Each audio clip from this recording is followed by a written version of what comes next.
চৰকাৰী 1200 টকাটো বিচৰা নাই, বেলেগে পাওক, মই পোৱাতকৈ আৰু সেইটো বিচাৰিছোঁ যে মই আজিলৈকে মানুহজনক হয়তো চাবোন এটুকাও খুজি পোৱা নাই। বাইদেউ আপোনালোকে অৰুণোদয় পইচা পায়নে? মই এবাৰ ফাৰ্ষ্ট পাইছোঁ। আপুনি? মই নাই পোৱা। বহু মহিলা আছে তেওঁলোকে অৰুণোদয় ধন পায় আৰু সেই পইচাটো মাহেকত মানে 1200 বা 1200 টকা এটা পাই চাগে নহয় জানো? সেই পইচাবিলাকে কেনেকুৱা ধৰণৰ কামত লগাব পাৰে বা লগাব, আপুনি কেনেকুৱা ধৰণৰ কামত লগাম বুলি ভাবিছে? মই মানে কি আৰু ঘৰুৱা কিবা কিবি মানে ধৰক এতিয়া কিবা এটা কৰিব লগা হ'লে, বস্তু এটা আনিব লগা হ'লে আৰু মতা মানুহ হাত পাতিব নালাগে, সেই বুলিতো চৰকাৰে দিছে পইচাটো। আৰু কিন্তু সেই পইচাটো যে ঘৰত খাবলৈ দিছে সেইটো নহয়, নিজে কিবা এটা হেৰি কৰিবলৈ, উৎপাদন কৰিবলৈহে দিছে। ধৰক সেইটো 1200 টকা দিলে, 1200 টকা আজি মই ছাগলীকে এজনী আনিলোঁ, বাৰু সৰু ছাগলী এজনীকে আনিলোঁ, ডাঙৰটো নাপায় বাৰু, সৰু ছাগলী এজনীকে আনিলোঁ।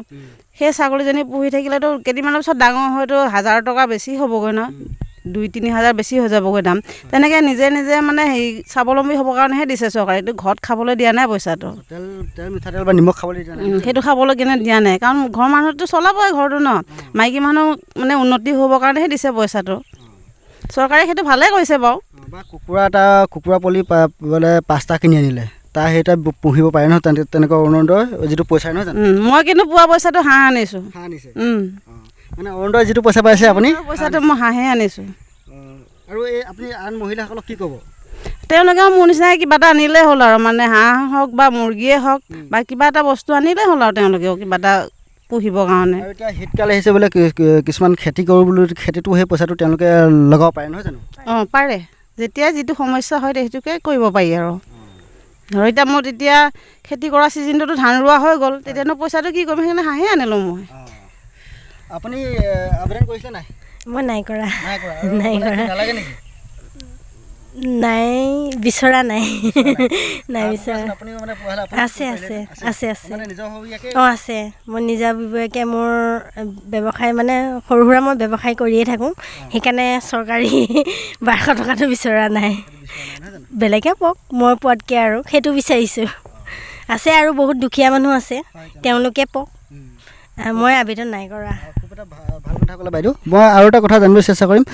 আমাৰ মহিলাসকলে বিশেষকৈ স্বাৱলম্বনৰ কাৰণে তেওঁলোকে বৰ বেছি প্ৰচেষ্টা নচলায়, তেওঁ মানে যি হাজবেণ্ড থাকে তেওঁলোকৰ ওপৰতে নিৰ্ভৰশীল, আৰু তাৰ কাৰণে তেওঁলোকে বহু সময়ত মহিলাসকল স্বামীসকলৰ অলপ তলত থাকিবলগীয়া হয়, কাৰণ তেওঁলোকৰ হাতত অৰ্থনৈতিক শক্তিটো নাই। মানে সেই কথাটোৰ কাৰণে আমাৰ মহিলাসকলে স্বাৱলম্বনৰ প্ৰয়োজনীয়তা আছে বুলি ভাবেনে আপোনালোকে? আছে, বহুত আছে। কাৰণ এতিয়া মই নিজৰ ক্ষেত্ৰত পাইছোঁ যে মই আজিলৈকে মানুহজনক হয়তো চাবোন এটুকাও খুজি পোৱা নাই। মই নিজৰ বস্তু নিজৰখিনি, ল'ৰা ছোৱালীক যিমানখিনি মই দিব লগা আছে মই দিওঁ, তেখেতেও দিয়ে, যিখিনি ডাঙৰ আছে তেখেতে দিয়ে, যিখিনি মোৰ সুবিধাখিনি মই নিজে কৰিব পাৰোঁ, সেইকাৰণে হয়তো চাগে মই 1200 টকাটো বিচাৰিব লগা হোৱা নাই।